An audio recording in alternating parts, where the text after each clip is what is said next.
e benvenuti.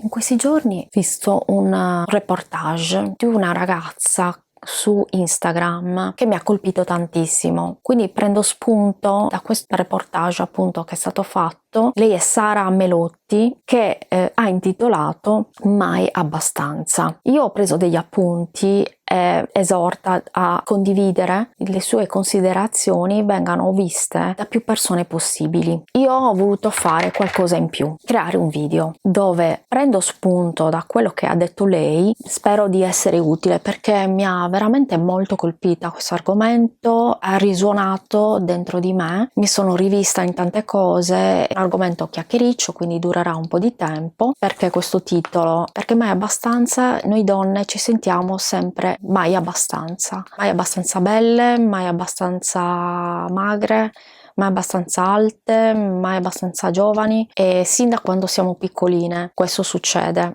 E certi punti mi hanno molto colpito perché sono cose che poi avevo studiato anche all'università ed è per questo che ne voglio parlare, ecco, di questo argomento che mi ha molto colpito, ripeto. Prima di tutto dell'origine della bellezza. Io di questo argomento ne avevo parlato molto tempo fa anche con una mia amica psicologa e psicoterapeuta e avevamo parlato proprio di questo argomento. Oggi che bellezza ci propongono i media? Magra, alta, pelle liscia, giovane, non puoi permetterti di essere vecchia e né di invecchiare, e di pelle bianca. Questo è lo standard della bellezza, ciò che la società vorrebbe che noi fossimo, cioè in questo modo, lo standard. È lo standard che le donne vorrebbero inseguire, che noi vorremmo inseguire. Parlo in generale, però magari non tutte. In passato era diversa la situazione perché il corpo, anche diciamo burroso, non era considerato negativo, ma era considerato come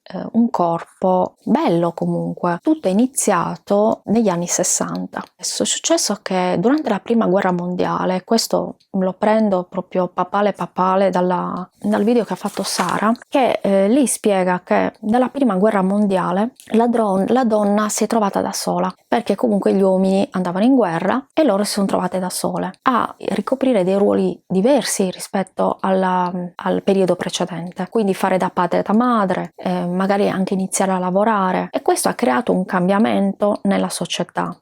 Perché la donna, rendendosi indipendente, ha fatto sì che avvenissero dei cambiamenti radicali nella società, perché prima la donna non guadagnava solo l'uomo. Iniziando a guadagnare la donna, le aziende hanno portato a trovare delle modalità per far spendere questi soldi alle donne. Quindi le donne hanno avuto a disposizione dei soldi in più che prima non avevano.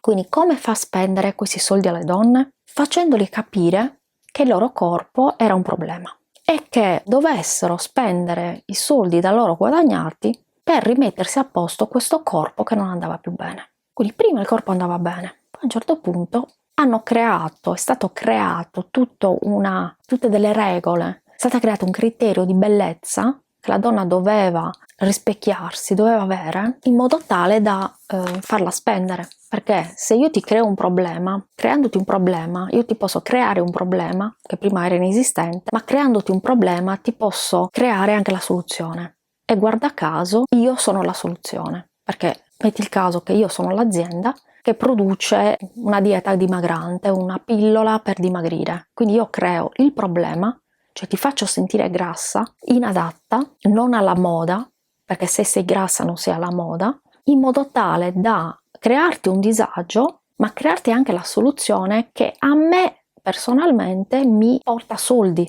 perché ti creo delle medicine, in questo caso dimagranti, in modo tale che tu voglia dimagrire. Quindi l'obiettivo è il dimagrimento. Quindi ti creo un problema inesistente e però ti trovo il modo per venderti qualcosa. Voglio fare una premessa. Sto parlando di problemi alimentari gravi. I problemi alimentari si dividono in anoressia, bulimia e obesità. Anche l'obesità è una malattia, quindi questo video non è che io voglio dire mangiate come se non ci fosse un domani, perché anche essere troppo in carne fa male alla salute. Quindi quello che poi voglio parlare è la salute, quella situazione, diciamo, che sta nel mezzo, che non va a toccare una patologia piuttosto che un'altra. Tutte queste aziende hanno creato questo problema inesistente della donna toccando il subconscio. È chiaro, perché io precedentemente non mi sentivo grassa perché nessuno mi considerava tale prima degli anni 60.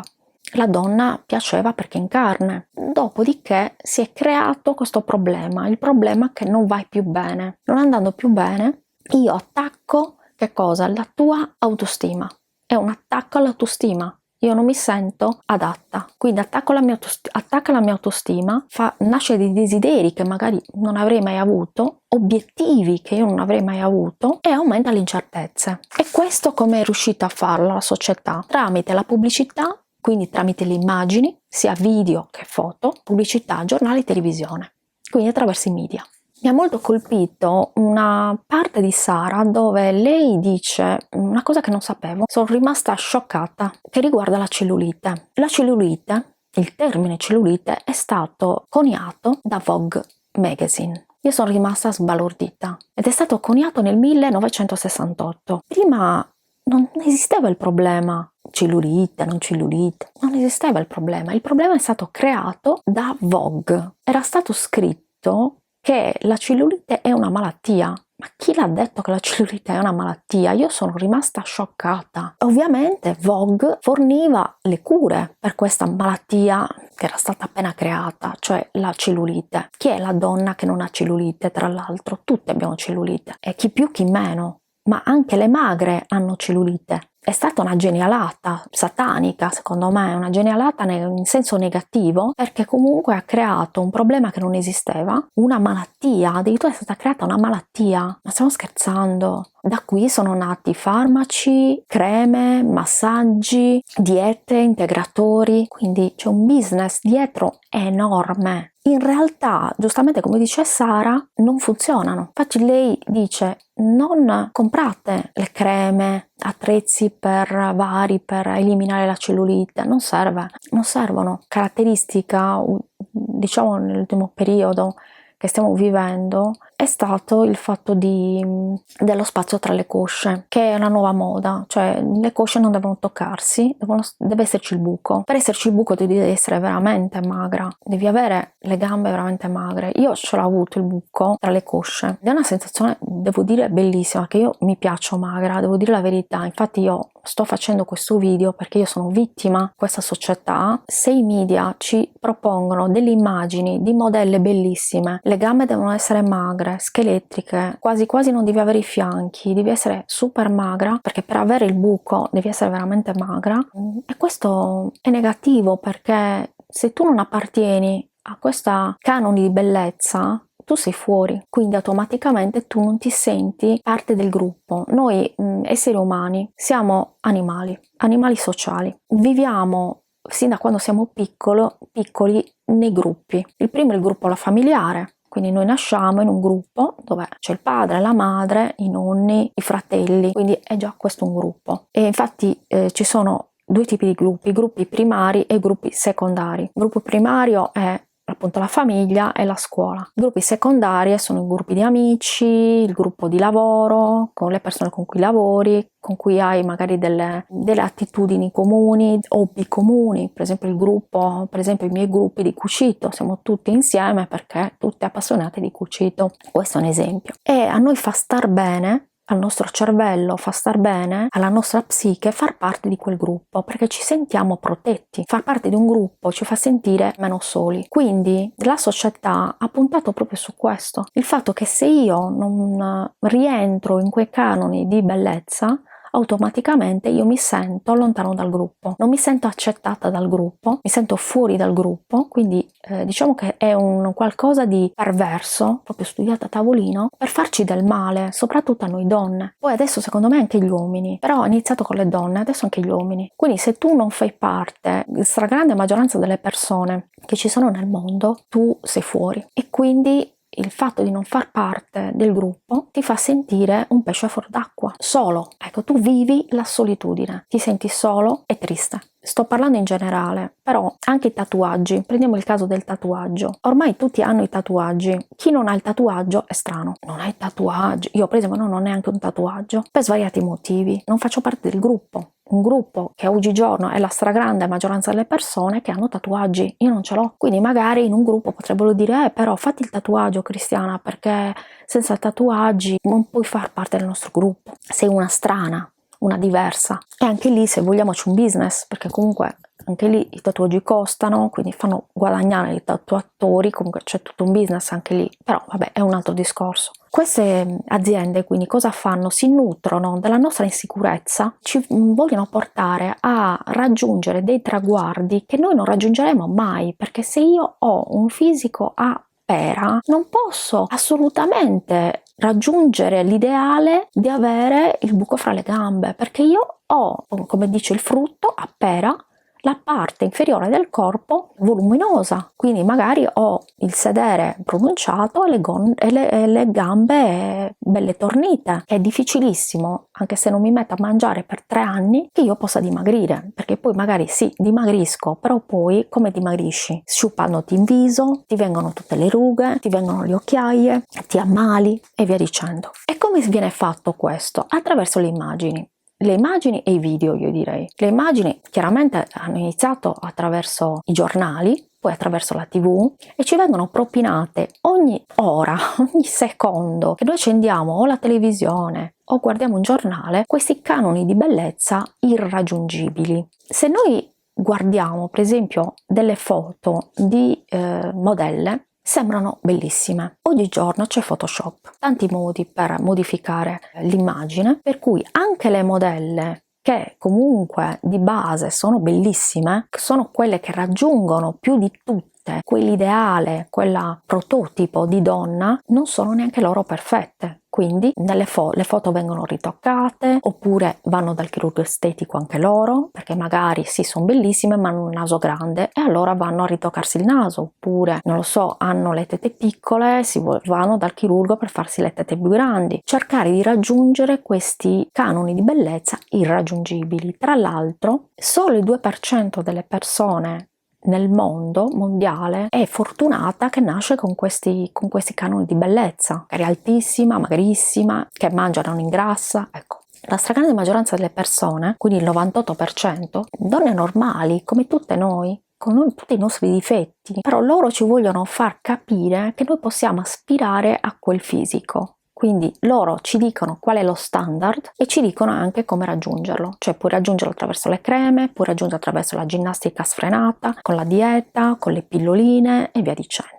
Tutto questo discorso nasce sin da quando siamo piccole. Perché? Perché le nostre mamme, non tutte ovviamente, ma la stragrande maggioranza, ci vogliono delle signorine sin da quando siamo piccole. Per esempio, io sono stata spesso rimproverata se mi buttavo per terra, giustamente, perché comunque magari avevo il vestitino nuovo fatto dalla sarta, tutto carino, chiaramente io mi buttavo per terra. No, Cristiana, non buttarti per terra, devi stare composta. Si inizia così. Già inizia nella famiglia, perché già anche le nostre mamme sono succubi di questi stereotipi, di queste educazioni. Poi ci sono i giocattoli, quindi le Barbie, e a me personalmente la Barbie ha molto influito su di me, perché io ho adorato le Barbie, le adoro ancora, mi piacciono tantissimo. La Barbie, se non la osserviamo, ha il fisico simile alle modelle, quindi prototipo di donna magrissima, slanciata, altissima. Le principesse Disney, lo stesso, anche loro sono bellissime. Ecco, questi sono tutti esempi. Chiaramente nella famiglia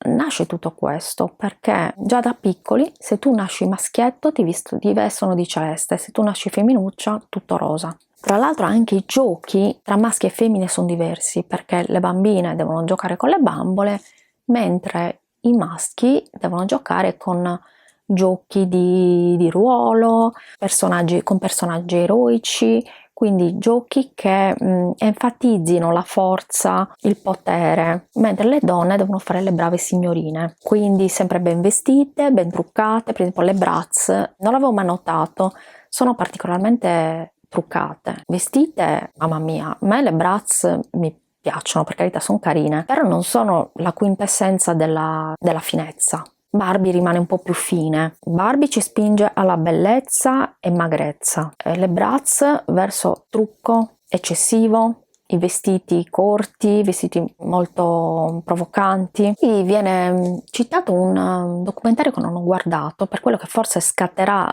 la seconda parte di questo video, degli Illusionist, che non l'ho visto. I media sono i censori della normalità, quindi manipolatori della realtà, artefici, diciamo, di una cultura basata sull'immagine. Questo documentario lo voglio guardare, poi magari ti faccio un video e ne parliamo ancora di questo argomento. Fammi sapere se ti interessa. È chiaro che la pubblicità influisce tantissimo su di noi, la pubblicità, ad esempio, se noi vediamo alcune pubblicità ci rendiamo conto che la donna viene utilizzata come donna oggetto, quindi la bellezza, la sessualità super sensuale per l'uomo. Ultimamente c'è stata questa cosa delle taglie più, delle modelle, le modelle taglie più, però non mi convince tanto questo fatto, perché non è stato raggiunto il livello giusto perché l'ideale della donna venisse rivalutato, ecco, questi canoni di bellezza venissero rivalutati. Questa è la seconda parte del video, perché la prima parte ho dovuto interrompere perché era finita la batteria, per cui la sto facendo in un secondo momento. Che la bellezza, la sicurezza oggigiorno è dovuta a tutte le immagini che troviamo ovunque, troviamo in televisione, nei film,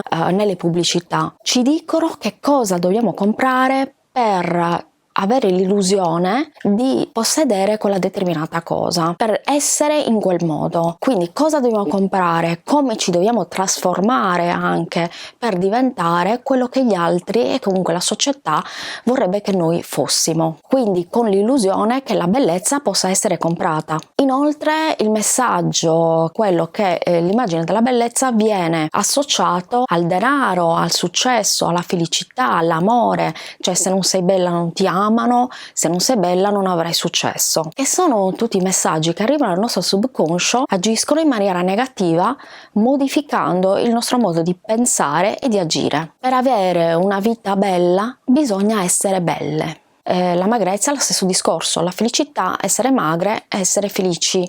La felicità non si può ottenere se non con la magrezza. Ed è una situazione molto critica, perché i media modificano la percezione che noi abbiamo di noi stesse e quindi noi non sappiamo più chi siamo, il vero valore della nostra persona. Il valore come persone. Gli effetti di questa cultura, che è basata sulla bellezza, sulla perfezione e sul non poter essere diversi dallo standard che hanno scelto per noi, cosa crea? Crea tante difficoltà che sono presenti nel nostro mondo, e quindi parliamo di bullismo, l'oggettivazione della donna, la disuguaglianza di genere, ansia, depressione, attacchi di panico, disturbi alimentari che comunque negli ultimi tempi sono aumentati, e inoltre parliamo anche di chirurgia estetica, che anche questa è aumentata negli ultimi tempi. In Corea e nei paesi asiatici sono solite le ragazze farsi la blefaroplastica, quindi per formare la doppia palpebra superiore, che loro non hanno. Quindi la donna viene in definitiva sfruttata per la sua bellezza, per il suo corpo, per la vendita. E perché questo oggettivare la donna può influire sulle donne stesse, che sono le prime che vanno a comprare quei prodotti? Semplicemente per il fatto che quando noi guardiamo,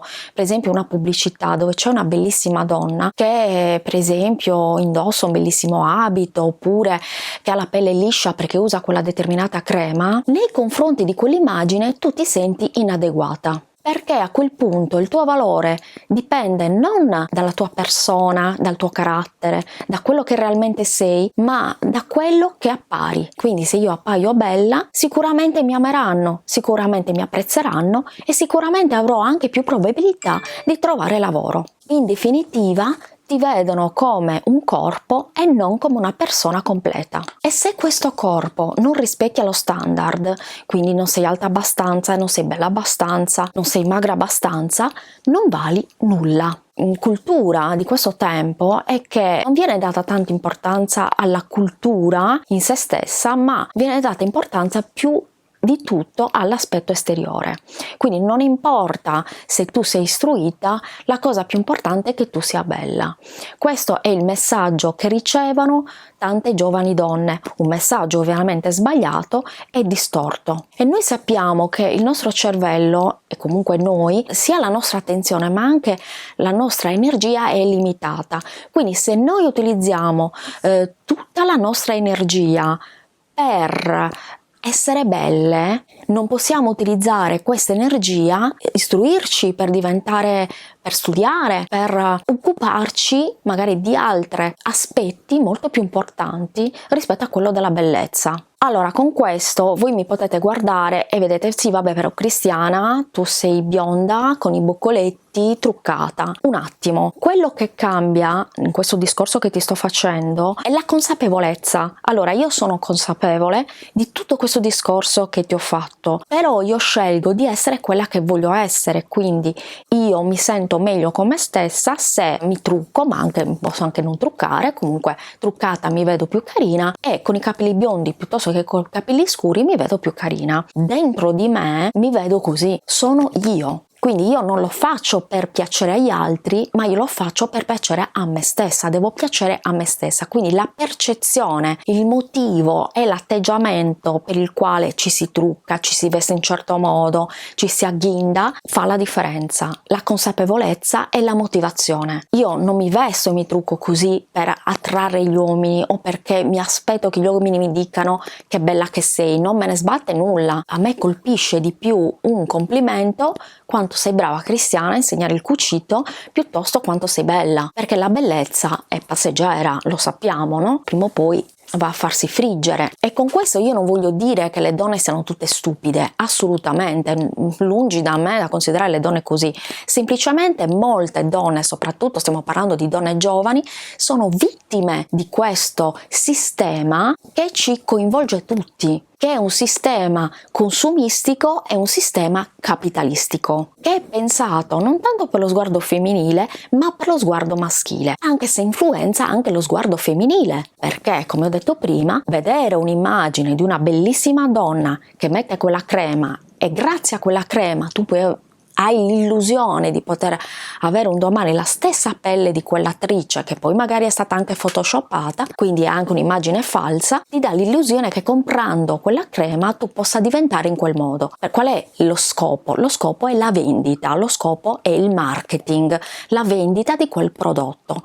Quindi ci prendono in giro alla fine per la vendita di prodotti, come nel caso in cui ho detto precedentemente, nel caso della cellulite, che prima non esisteva neanche la parola ed è stata creata da Vogue. Creando la parola cellulite tu crei una malattia che prima non esisteva e contemporaneamente alla creazione della malattia tu mi crei anche la cura e coincidentemente tu me la vendi la cura, quindi tu fai tutto, crei la situazione della malattia che prima non esisteva e poi mi dai la soluzione a pagamento. Tutti questi problemi, come ho già detto prima, ci portano per esempio anche a casi di anoressia, di bulimia, quindi problemi di tipo alimentare, oltre al fatto che si abbassa la nostra l'autostima. E questo cosa porta? Porta tante persone, per esempio che sono sovrappeso, faccio un esempio, a vergognarsi ad andare al mare, a vergognarsi ad andare in palestra, a vergognarsi di uscire addirittura. E questo io non sto parlando di cose assurde, sto parlando di casi reali con cui io ho parlato, che mi hanno raccontato queste cose. Io non vado al mare perché mi vergogno, perché sono grassa. Cioè, se tu non vai al mare, questo è un esempio molto importante, perché la tua decisione che non ti piace andare al mare, non ti piace la sabbia, non ti piace l'acqua, ti piace comunque andare al mare perché non ti diverte, perché comunque il sole ti fa male alla pelle. Ci sono svariati motivi per i quali tu puoi decidere di non andare al mare, ma se tu non vai al mare perché sei grasso, questo è molto grave, perché è dovuto a tutti questi bombardamenti che ci propinano i media 24 ore su 24. Una patologia, la grassofobia, è chiamata dagli americani la fat phobia, quindi la fobia del grasso. Qualcosa di reale anche questo, te lo posso portare proprio come un esempio reale vero e proprio, cioè la discriminazione del grasso, la paura di diventare grassi, di diventare come i grassi, i pregiudizi nei confronti delle persone grasse, il disprezzo, la paura di diventare grassi, perché le persone grasse vengono considerate come delle persone pigre, ingorde, malsane, senza autocontrollo, fallite e addirittura che puzzano. E su questa cosa che puzzano vorrei sottolinearlo, perché magari voi direte: no, non è possibile. Sì, è come a me è capitato di parlare con una persona che mi diceva: a me i grassi mi fanno schifo, i grassi puzzano. Testuali parole. Io allora non avevo fatto questo tipo di studio, di approfondimento, ci rimasi a bocca aperta, ho detto: perché dovrebbero puzzare? Puzzano come puzzi tu. Se non ti lavi, puzzi pure tu. E questa persona: no, i grassi puzzano. E sono reali queste cose che ti sto dicendo, purtroppo. Vorrei inventarmi tutto, ma sono tutte cose reali. Consideriamo i film. Nei film le persone di successo secondo voi sono magre o grasse? Magre. E tra l'altro ci sono tantissimi film dove magari il protagonista inizialmente è grasso ed è un fallito, tutti lo prendono in giro, lo sottopagano al lavoro, oppure non ce l'ha neanche il lavoro, proprio uno sfigato, poi dimagrisce, diventa bello e iniziano tutti a dargli importanza, tutti gli vanno dietro, riesce ad ottenere posti di lavoro fantastici. Perché? Perché ci inculcano il successo. Noi lo potremmo avere solo e unicamente grazie al fatto che siamo belli, non perché siamo simpatici, talentuosi, colti. Questa società raggruppa il tutto come bellezza. Quindi se non sei bello, tu non puoi essere apprezzato. Qual è la soluzione? Una delle soluzioni che ti voglio dare è quella che, se tu ti rispecchi in tutto questo discorso lunghissimo che ti ho fatto, io ti consiglio di fare così. Siccome viviamo nell'epoca dei social, cioè Instagram, Facebook e via dicendo, cosa ti consiglio di fare? Di liberarti di tutti quei account, quindi toglili, eliminali, che ti potrebbero fare del male. Quindi liberati di tutto questo e circondati solo di foto che ti rendono felice e ti danno positività, non che ti asciugano l'energia e che ti fanno sentire inadeguata o inadeguato. Elimina tutte le immagini tossiche. La domanda che ti puoi fare è: come mi fanno sentire queste foto? Che cosa provocano in me? Che sentimenti, che emozioni? Aggiungono valore alla mia vita? Mi insegnano qualcosa? Poniti queste domande. Se la domanda è: questa persona, quest'utente, queste foto mi mettono ansia, eliminale, non guardarle più. E finisco questo lunghissimo video con una frase di Kant: la bellezza è una qualità che il soggetto riflettente attribuisce alle cose.